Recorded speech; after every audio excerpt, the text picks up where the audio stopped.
चाहे जैसे चाहे, मिनटों में, मिनट भी ज्यादा है, सेकंडों में प्रॉब्लम सॉल्व करता है। दिल से दुआ मांगो। अब मैं आपको एक वाकया सुना, एक डॉक्टर का बड़ा ही जबरदस्त वाकया मैंने किताब में पढ़ा। डॉक्टर अहमद उस शख्स का नाम था। एक कंट्री में वो बड़ा जबरदस्त डॉक्टर था और one of the biggest doctor of that country. हुकूमत ने प्लान किया कि उस डॉक्टर को कंट्री का सबसे बड़ा अवार्ड देना है, सबसे बड़ा इनाम। एक सेमिनार मुकर्रर किया गया, उसको एज अ स्पेशल गेस्ट मेहमान खुसूसी बुलाया गया। कहा दुनिया भर से लोग बुलाएंगे, पाकिस्तान के या उस मुल्क के बड़े लोग आएंगे, आपको गिफ्ट दिया जाएगा, आपको अवार्ड दिया जाएगा। डॉक्टर साहब बड़े खुश कि मेरे एजाज़ में इतनी बड़ी तकरीब। मिसाल देता हूं, उनकी मंडे को तकरीब थी, संडे को उन्होंने फ्लाइट बुक कर ली कैपिटल जाने के लिए, दारुल हुकूमत में जाने के लिए। संडे को जब फ्लाइट टेक ऑफ होती है, बड़े खुश हैं डॉक्टर साहब के लाइफ टाइम एक ऐसा अवार्ड मुझे मिलने वाला है जो पूरी जिंदगी में नहीं मिला मुझे। फ्लाइट टेक ऑफ हुई और जहाज जो है वो जैसे ही टेक ऑफ हुआ थोड़ी देर बाद मौसम खराब हो गया। जहाज में बड़े हिचकोले आने लगे, बड़ी घबराहट इनको हो गई। ऐसा लगा कि जहाज कहीं हादसे का शिकार ना हो जाए। कैप्टन ने ऐलान किया कि जहाज में कोई फन्नी खराबी है, मौसम भी बड़ा खराब है, हमें किसी छोटे से एयरपोर्ट पर जहाज उतारना पड़ेगा। उस जहाज को एक छोटे एयरपोर्ट पर खैरियत से लैंड करवाया गया। सब लोगों ने सुकून का सांस लिया। डॉक्टर साहब परेशान थे कि मुझे आज किसी सूरत भी कैपिटल दारुल हुकूमत पहुंचना है, कल अवार्ड मेरे लिए है, सारी दुनिया आनी है और मैं नहीं पहुंच सका। डॉक्टर साहब वेट करते रहे कि अब कब उड़ेगा।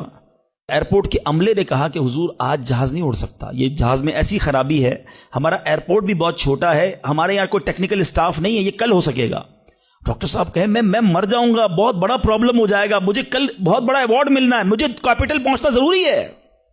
देखें, अगर आपने वाकई वहां पहुंचना है ना तो इसका आसान हल ये, आप गाड़ी किराए पे लें, जहां जाना है वो 6-7 घंटे की ड्राइव है, आप रात तक पहुंच जाएंगे, आप जहाज का इंतजार ना करें। डॉक्टर साहब को मशवरा समझ आया, रेंट अ कार ली, गाड़ी ड्राइव करना शुरू की।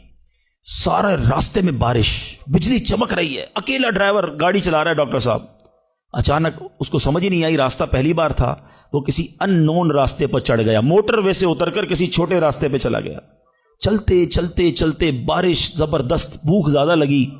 डॉक्टर को एहसास हो गया कि मैं गलत रास्ते पर आ गया हूं।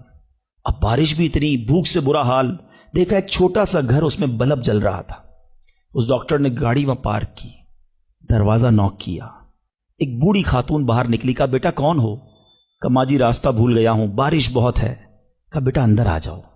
उस खातून ने जो घर में खाना बना था डॉक्टर को पेश किया। डॉक्टर अहमद को भूख बड़ी लगी थी, खाना खा लिया। अब उस बूढ़ी मां के पीछे डॉक्टर ने देखा एक जवान बेटा बिस्तर पर लेटा है। कहा माँ जी ये कौन है?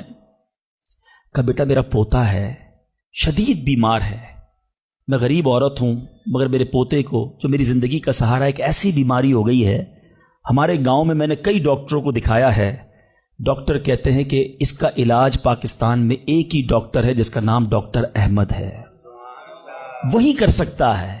बेटा हर नमाज के बाद दुआ करती हूं कि इतने पैसे जमा हो जाएं कि मैं अपने इस माजूर बेटे को डॉक्टर अहमद के पास ले जाऊं। तुम मुझे मुसाफिर लगते हो, जरा तुम भी दुआ कर दो मेरे बेटे का इलाज हो जाए।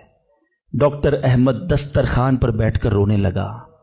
कहता है माँ जी मेरे जहाज का खराब होना, छोटे एयरपोर्ट पर उतरना, मेरी गाड़ी का रास्ता भूलना और आप ही के दरवाजे पर आकर खड़े होना, ये फकत आपकी दुआओं का समरा है। मैं ही डॉक्टर अहमद हूं, आज आपके घर में आ गया हूं, मैं आपके बेटे का इलाज करूंगा। यह है दुआ।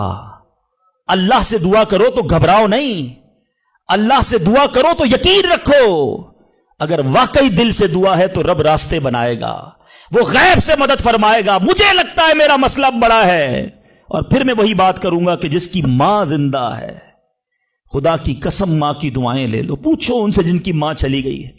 आज जिसकी मां नहीं ना, वो किससे दुआएं करवाए, वो किससे इल्तिजाएं करवाए? सफर पे होते थे तो पीछे कोई था जो मुसल्ला बिछाकर दुआ करता था।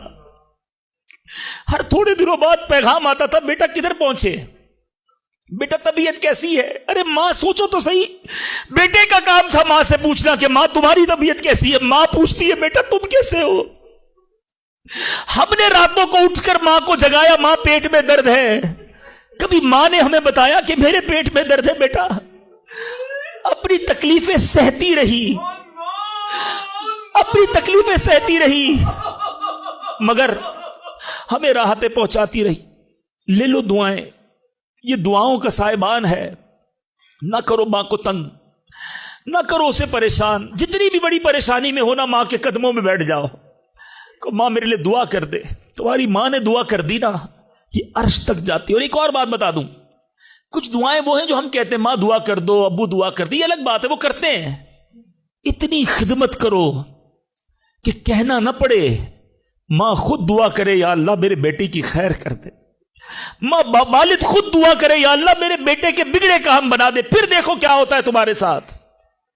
اور آخری بات آج کے بیان کی،